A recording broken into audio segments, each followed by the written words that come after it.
I just got word that Barry Bonds and Roger Clemens did not get inducted into the Baseball Hall of Fame yet again. And I need to make a statement.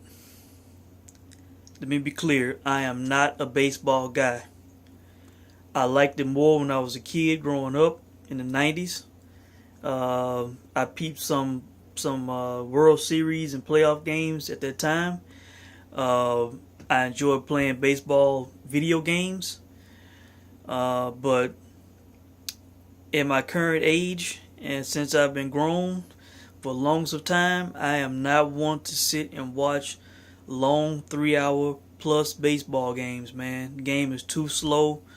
It's just too slow for me, man. I can't do it.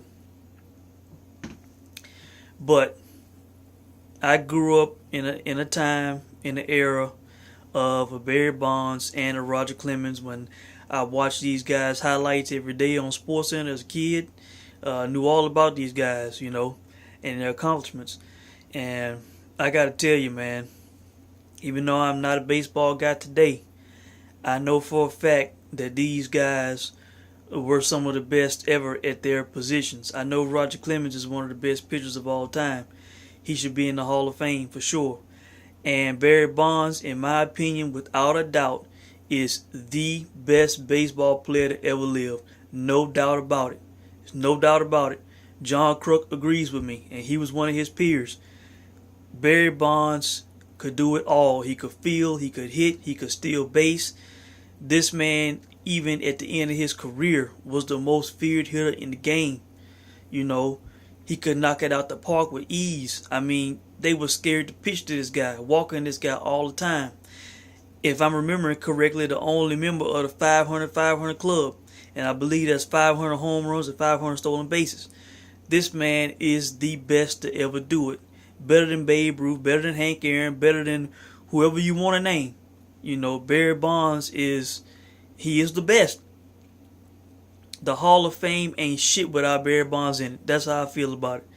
It's as simple as that. And for all of these people, all of these wannabe righteous journalists who vote on the Hall of Fame, all these people that want to, thumb their nose at Barry Bonds and the Roger Clemens of the world and all these other guys that they suspected were on PEDs and all this kind of stuff. Look, man. First of all, and I mean this, and I don't ever hear anybody say this, but I'm gonna say it, and I'm glad I have the forum now to say this. To all these writers, all these people who have these opinions about these guys not being in the Hall of Fame, all these journalists, all these voters, I want every last one of them that's not voting these guys to be in the Hall of Fame. I want all of them to pay back the money that they made off covering these guys when they were active.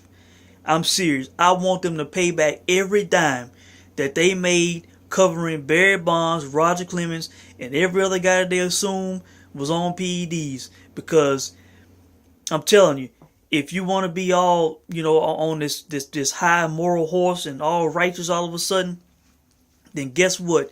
You profited off the same thing. If they were so wrong in supposedly what they were doing, then you were wrong in covering it. You covered it and you profited off of it yourself. So I want you to pay back every dime you made. Every dime. Pay it back. Give it to charity. Shit. These people, man, living in houses that they built and paid for covering these guys over the years, man. I'm telling you, man.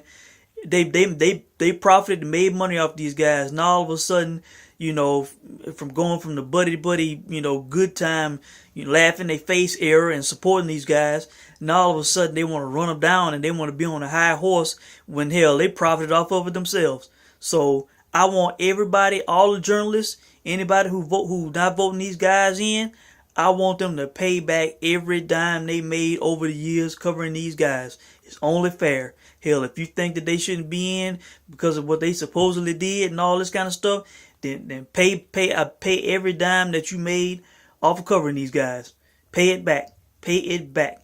That's number one. Number two, were these guys failing drug tests?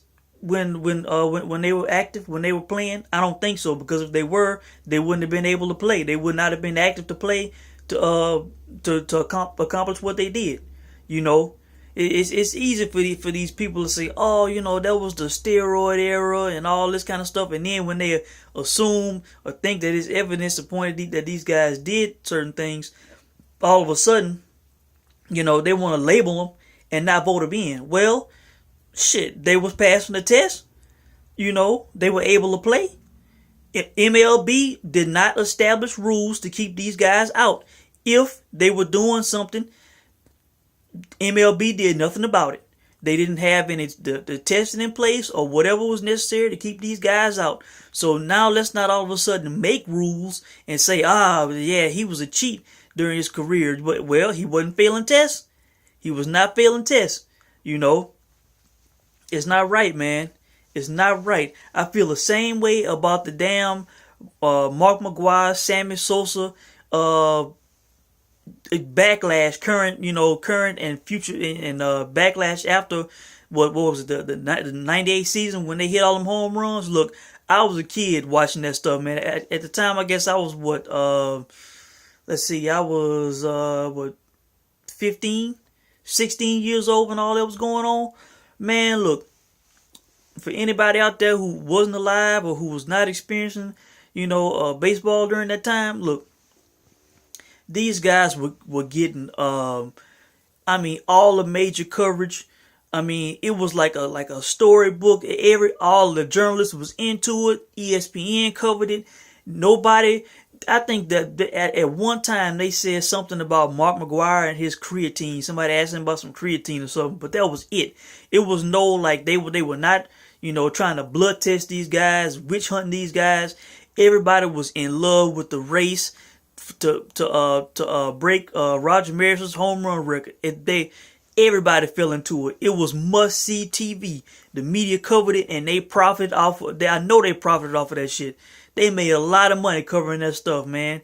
And I remember, these guys, the media was covering them, how they was, giving each other high fives and hugging each other and shaking each other's hand. It was beautiful to see. I loved it. I loved seeing it. It was one of the best things I ever seen in sports. To watch these guys chase each other and chase their record and beat their record, But what happened? As time passed, the witch hunt happened. The Jose Canseco book came out. Then McGwire got ran down. He looked bad at that hearing with the government.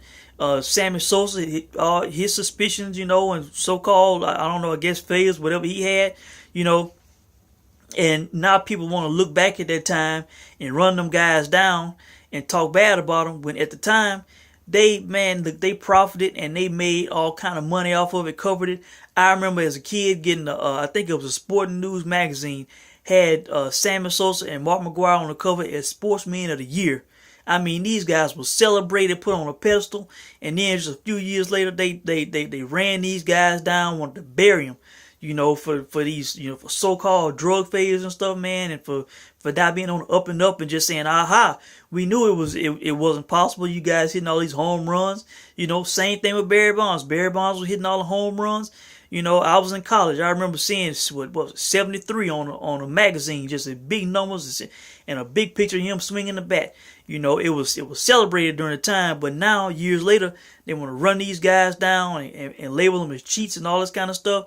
But people profited off these guys, man, and now the same people that profited, they want to keep these guys out of the Hall of Fame and run them down and make them look bad. It's not right, man. It is not right. I'm supporting these players 100%. If you guys want to run these guys down, keep them out of the Hall of Fame and all this kind of stuff, make them look like cheats and bad guys, pay back every dime you guys made off of covering these guys. I'm serious. And anybody watching this video, I want you to say the same thing to the media.